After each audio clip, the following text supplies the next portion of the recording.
Chaque jour, des enfants vivant en orphelinat ont besoin de bien plus qu'un toit.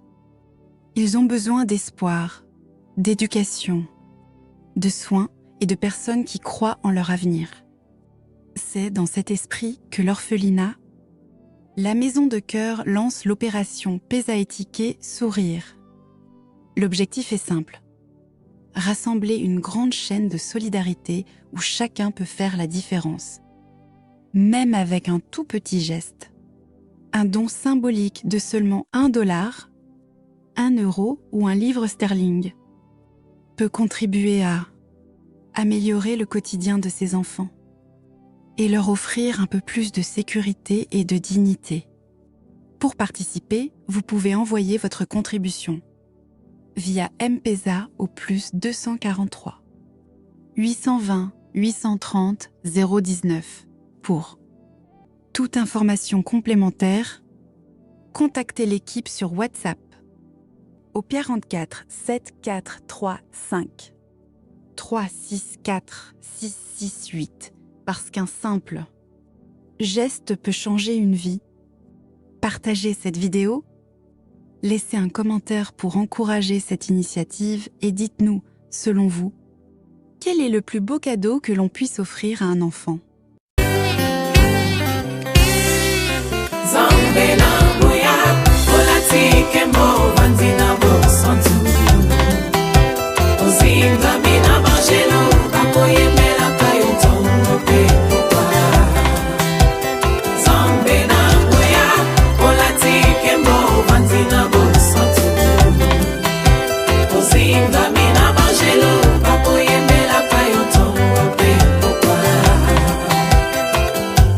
MDG TV, une chaîne Wint pour la cause de Christ.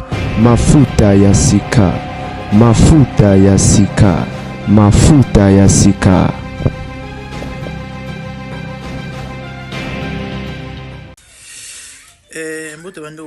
Certainement vous allez très bien, moi je vais bien par la grâce de Dieu.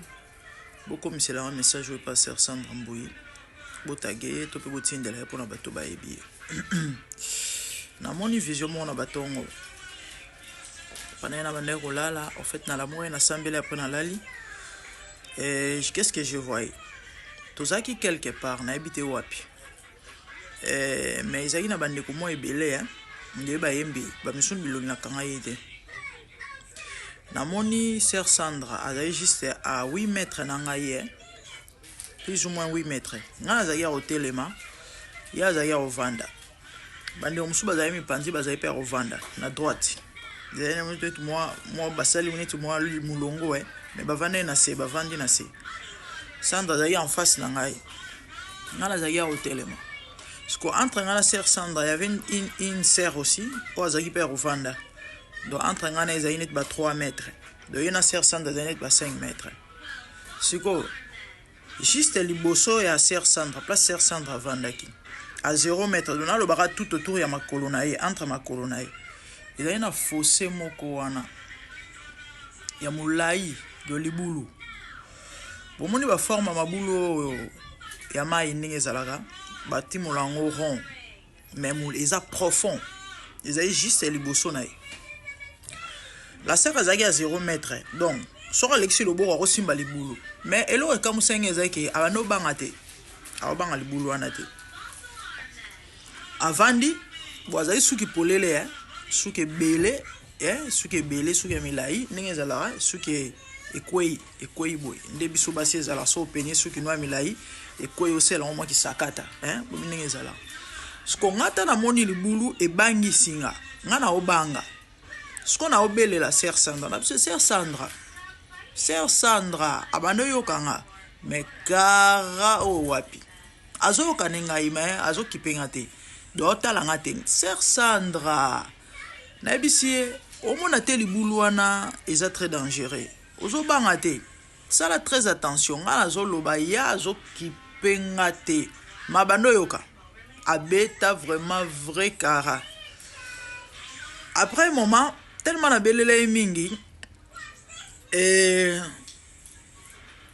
balobanine et salingai et j'étais embarrassé au fait parce que bato bazaki wana naona miso bato noki soni ngabe na obenga mutu azokipeta obeta caron ya zoka to esalinga vraiment soni noki soni makasi na baluki nanga na banda kokende na longwana parce que nazaki humilié au fait skonde ko azaki liboso nanga ko azaki entre nga na sœur Sandra asepela na acte ngo tabanyo ningisa mutu aningisa mutu alobi sœur Sandra pourquoi ko humilier mutu ko embarrasser mutu boye na baluki na pena bani kokende au fait c'est vraiment un message hein? C'est vraiment un message. Je sais comment le Seigneur me parle. Et ce qui n'a rien na étendre dans les réseaux sociaux, et ça pour na sœur Sandra Kakate, c'est au fait une interpellation pour na ebele, bato ebele. Par rapport à sœur Sandra, les boulous et ça message est clair hein, et puis est simple. Parler du Saint-Esprit, le Seigneur m'a aidé à comprendre. Les boulous il y a danger, et ça danger. En fait, il y a un danger permanent devant la sœur. Il faut abonder là. Na vu que vidéo comme là ma sœur na bolingo nyonso pe na respect na osenga na yo okota prière otu na nzambe libulu wana so pe danger wana eza nini parce que ce qui o considéra ngote to zo yango ekerte libulu wana ekrelo ba très sérieux problème parce que place aux alaki na libulu wana ezaki à 0 mètre de moins de mouvement au dindanakati de ce odindi modèle libulu wana eza mulai obikate obikate il faut bon de la nzamba ebiso libulu wana eza nini parce que ça danger moko o eza permanent eza liboso na ona vie na yo et puis oyeba comment est-ce que oko longwa pena libulu wana et quant aux autres ya bandeko misusu même na moko la sœur bandeko nyonso bolandaka biso je vous ai dit ngana sentinelle à chaque fois na yaka na ande ko beta trompette OK Bible zoloba heureux le peuple qui connaît le son de la trompette. Trompette annonce un message ba soldat to pe ba militaire ba ebi naka militaire so fanfare et beti to pe trompette et beti ba yebaka et chaque son ils a une signification ils a la ba raison monsieur aux rassemblement monsieur lingelo ba danger monsieur lingelo ba ce que je fais là c'est une mission que Dieu m'a donnée ou encore m'a confiée pour le peuple de Dieu ou encore le corps de Christ bato ba yo karape bazwaka ba position nzamba pambola bango ba ba ça rappelle sourd d'oreille nzambe akotuna bino ah oui parce que nzamba ebisi Ezekiel nature sentinelle so na lobino okendo lo bana méchant que aokufa abongola motema soki olobite et que méchant kufi na otuna makila na ye mais soki olobi aboko yoka yoko épargner vie na yo ye akufa na lisumu na ye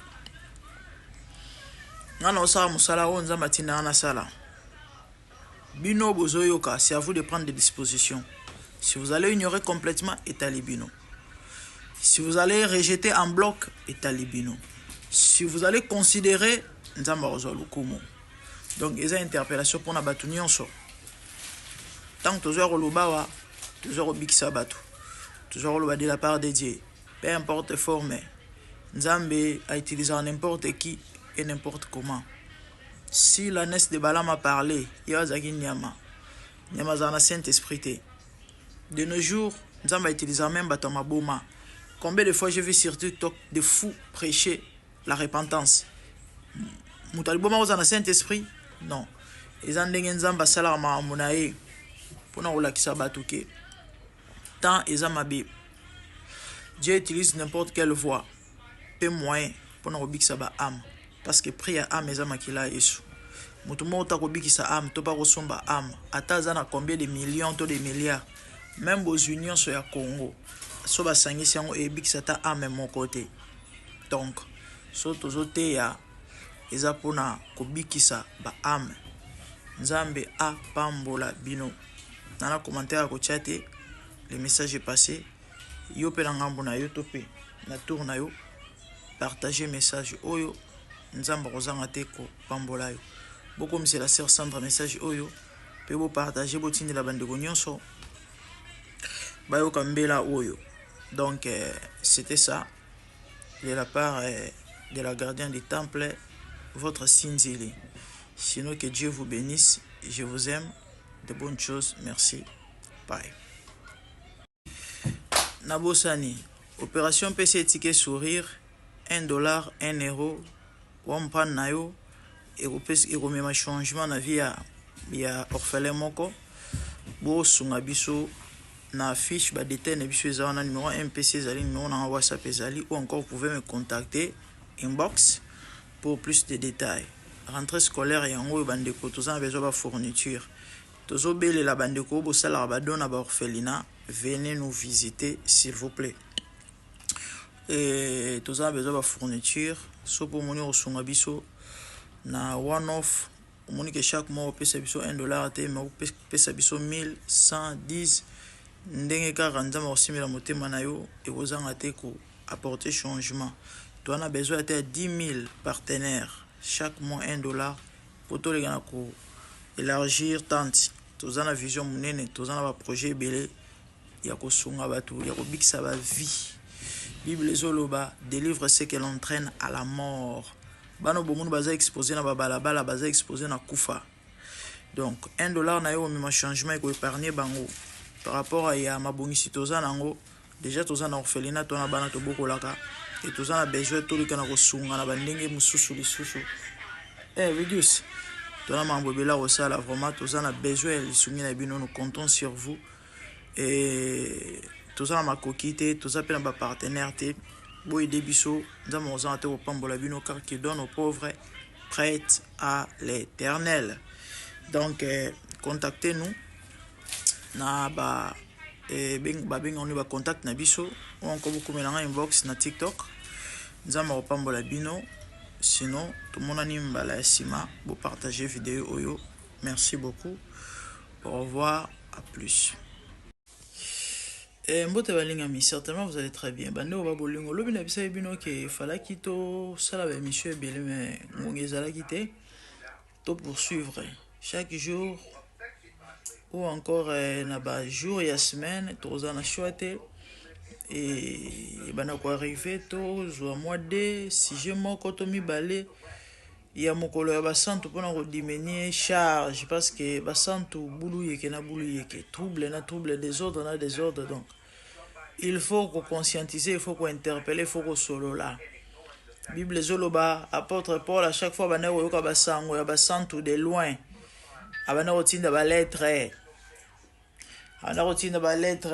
na Corinthe na ville songolo na pakala ya mbomoni bepitre totanga kawana. Et nakati bokuta ba reproche bokuta aza ko exhorter aza conscientiser aza ko pamela aza ko interpeller nde musala tozo sala parce qu'il y a rien de nouveau sous le soleil dit la Bible. O ezalaki yango ezalelo o ko ya lobi et si ezo ko exister. Bref, le monsieur que vous voyez, il est pasteur. De son vrai nom, Rodrigue Kachacha.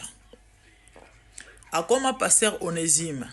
Batobele ba mona photo na certainement ba koka moi parce que na moni na Facebook batobele ba koma ba commentaire bazon dimate oh mais oh pasteur prophète Onésime ceux qui pasteur ceux qui prophète mais na la ba prière na ye ya minuit na la ba prière na ye baza surpris que bakangi prophète Onésime ceux qui pasteur Onésime bakangi ye na moment oyo na raison ya ba enquête on l'a arrêté pour baluka ba yeba mais bon présomption d'innocence c'est ça non pour l'état nanou a trouvé coupable était condamné était asali nini bandeko moi mobali oyo abeti copine na ye na lingala likangu balobi azape karaser ya église abeti ye na mwana na ye na camarade na ye na bité so ba comprendre na ebité lo nini lekaki so pe ba benga i pasteur so pa yaki ko ya ko surprendre bango na ebité lo nini oyo mwana mwasi asalaki esepelisa ki ete nakanda abeti mwana mwasi ya maona pas sezaki la fille akufi abeti yenkuba akufi abeti mwana na ye abeti na copine na ye selon ba témoignage balobi c'est un homme violent So boke na Facebook. Boluki. Parce que je crois qu'on a 2 pages. Hein? Attendez. Ah, est-ce que nous avons combat page, j'ai doute. Hein? Mais sinon, on a 2 pages. 2 ou 3 pages.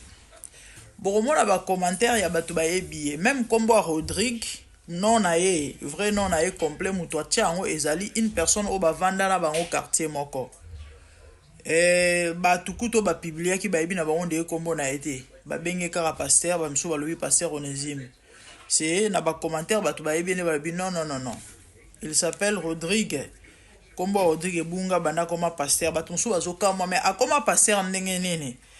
Ba msusu lobi mukonga na mona penza ba fiche na loba pe Rodrigue a penza aventurier. Bon, nzamba benga ka moto alingi awa na za contre appel na été parce que ba tu ba ebi ngara mingi na image ya hote. Ya loba mpe basala nzambe. Ye musane ka ko critiquer. Ye ko finga. Ye boye. Awa na yena relate na no ba fait to pe likambo eleki. Bon na meka opesa toli na ba santu, na bana na nzambe, na ba ike. OK? Na ko condamner de côté. Donc, bato ba yebiye nde bazo relater. Na suis capture il y a 2 ou 3 témoignages où ils sont presque similaires. Ndeko mobali mora lobi Rodrigue akola très violent. Même na quartier abanda ko bunda pa banda ko beta baninga. Ano beta rabatu trop doaza moto akanda mukuse. Une copine ya ex na ye boyo kalisolo abeti alobi Rodrigue azalaka très brutal pe violent. Alobi série moko abanda ko linga camarade na ngai. Camarade na ngai aboya ye. Na éviter so balinganaka après ko boya ye ou bien la camarade en question aboya na ko linga mais certainement ko zabazai mo sina mbali. Après la camarade ya ko boya ye. Alobi boy. Et comment jour mususu amona camarade nanga na butu batelemi na chéri na ye abeta bango mibale bandeko botala niveau le mwasi bakabwana so pa lingaka ya boya na ebite ezala zaki mwasi ne bakabwana ezala lingaka ya boya bandeko amona la fille na butu na copain na ye batelemi bazo solola ye oyo regardez comment il est mignon tala ndanga za jeune elongi franchement Moutaloba ke ba parents c'est quoi ça va penza révélation hein abeta bango mibale na chéri na alobi église na ye liboso ezalaka na avenue Opote na Kingabwa point chaud awa ekoma na avenue Bukakitesi numéro 19A. Donc une personne penza yebi bien quoi azo pesa explication na ba précision a changé prénom na ye akoma Onésime bozoyoka. Donc awa ezate ba yo kosela mutu mo bo makambu amibenga ka le parfum de Dieu mais un parfum ya solo ma beboye parfum ya violence e bet mutu a viola beta ka batu ba makofi a lumba solo kitoko pa na nzambe akobimisa penza solo kitoko pa na nzambe mutu a beta ka batu ba makofi a kobimisa solo kitoko pa na nzambe bomondo bozo ofingisa kombo Yesu bandeko faute de temps moi n'attends ba commentaire nyon sur zate mais bref na commentaire bana quartier na bango ebele ba témoigner comment le frère akola violent comment banda ko beta batu awa likolo ya violence ayo boma mutu bien que ba condamner na noté bazolandela basa ba enquête ba opéra ko kotela baso kotela ye ezana ba sala nzambe misusu ba yebi na ba collègue mususu encore ba chrétien mususu bazo kotela ye bon c'est tout à fait normal ngana yepe ate pona condamner OK na beti lisolo na oloba na bandeko ba Christ. Écoutez, la délivrance est biblique et c'est une nécessité na rolemba roloba likambo yote. Cherchez la délivrance. Boluka délivrance ya âme.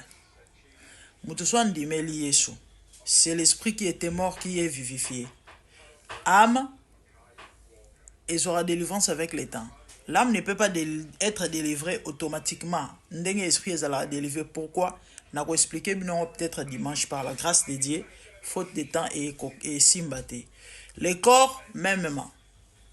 N'a pas expliqué bino. Et lors on dit phénomène ni les kaka. Lors de la délivrance il y a esprit oyo ekosalema na âme te ekosalema na corps mbala moko te. Cherchez la délivrance. Tozala na ba tempérament différent, touta na ba famille différent. Les différentes les faire oya na Yesu. Ah, et salité mbala moko komi mo santu mbala soki combien de fois mabe machin nini, c'est avec le temps. La famille nazara mo se matata hein. Ba ningo ba yebi ngai je crois ba ndiko belé to kola na ba la TikTok na ngai na bana za bagarre na été à moi na moi si ba benga ba peka ba bagi je ne sais pas. Mais nazala matata. Oko finga ngate na lekisa et simba te ochena che. Mais des fois, on a kamwaka, et comme un peu mon fingi occupé dans l'automne de Uyokite, il y a que Dieu qui peut faire ça. Je disais, il y a que Dieu qui, yes. Il y a que Dieu qui peut faire ça. Ok?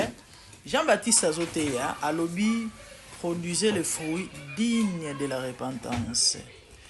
Et à moi, Nanzambe, ils ont l'olenga gobika katina batu. Et ils ont automatique tes articles au tac. Ils ont batu belé. Eza ndenge na ya kola bongo abotama bongo aza muta limemia a muta kimia mais batu mingi eza bongo te akola brutal akola kola na famille des ordres akola na quartier Mobulu c'est normal na se akanda akobuko loboko c'est pas que aza abongo la motema te to paza il faut être transformé tala ngana sina mona pasteur beta bakofi na mur parce que frère a pesa ki kanda pasteur na kate église bien qu'ils aient déjà fait un culte mais il y a fait quand même des gens a bengi frère azongi na osuba pour ça masube kangaki frère kena no toilette mbango pona ya manquer respect falaka ya nanu asilika beta makofi na mur. Ça fait que Dieu nous aide. Cherchez la délivrance, changez, produisez le fruit digne de la repentance. Il y a le fruit du Saint-Esprit. Boya binde on a biso mo à chantre 2 ans passés plus ou moins. Oh bah tout à kana moto akufa. Frère akufa likola tempérament ya manque ya maîtrise.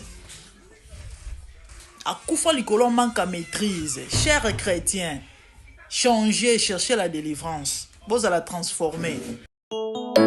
Je vis le Seigneur assis sur un trône très élevé, et les pans de sa robe remplissent les temples. Des séraphins s'étaient au-dessus de lui et criaient l'un à l'autre, disaient Saint, Saint, Saint est l'Éternel des armées. Toute la terre est pleine de sa gloire. Dans les cieux des cieux, là où vivent les rois, il y a des créatures qui l'adorent et les louent. Dans les lieux célestes, là où règne mon roi, il y a des anges qui chantent jour et nuit en sa gloire. Les 24 vieillards et les 4 êtres vivants, ensemble avec les anges, chantent en son honneur. Ils ont réussi l'homme d'adorer les rois, car il est l'unique, le seul vrai Dieu. Seigneur, reçois favorablement les paroles de ma bouche, car les portes furent ébranlées dans leur fondement par la voix qui retentissait, et la maison s'était remplie de fumée. Glorifie-toi. Dans les cieux, sur la terre, même sous la terre, toute langue confesse que Jésus est Seigneur, car il est élevé au-dessus de toutes choses, et son nom est au-dessus de tout nom. Jésus, je m'avance devant toi, oh mon Dieu, mon roi, unissant ma voix avec ceux des anges, en jetant nos couronnes et des coupes pleines de parfums odoriférants, nous rendons gloire.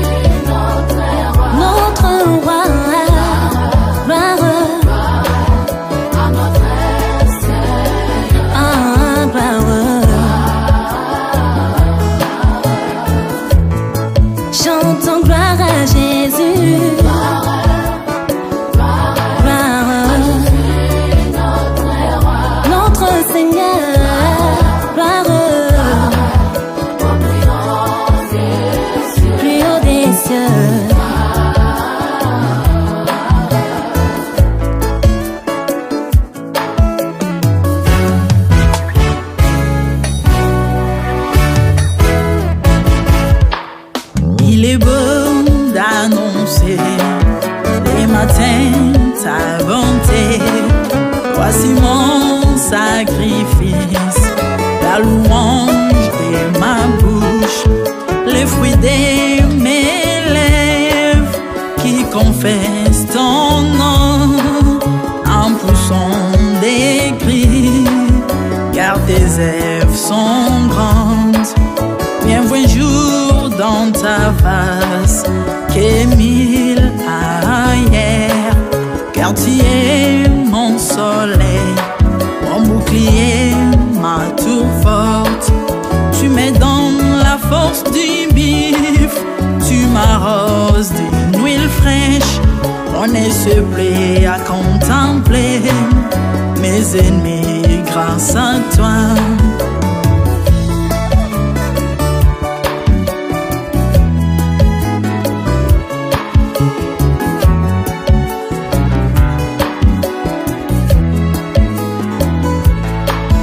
Je prospère dans tes parvis, je porte des fruits, même dans ma vieillesse, plein de sève verdoyant, comme le palmier les justes croissent, et s'élèvent comme les cèdres du Liban planté dans les jardins de Dieu. Dieu de vengeance s'élève pour venger mes ennemis. Il mettra la fin à la malice de leurs œuvres, car il est le Tout-Puissant, l'Éternel des armées, El Shaddai Adonai, El Elyon Sabaoth.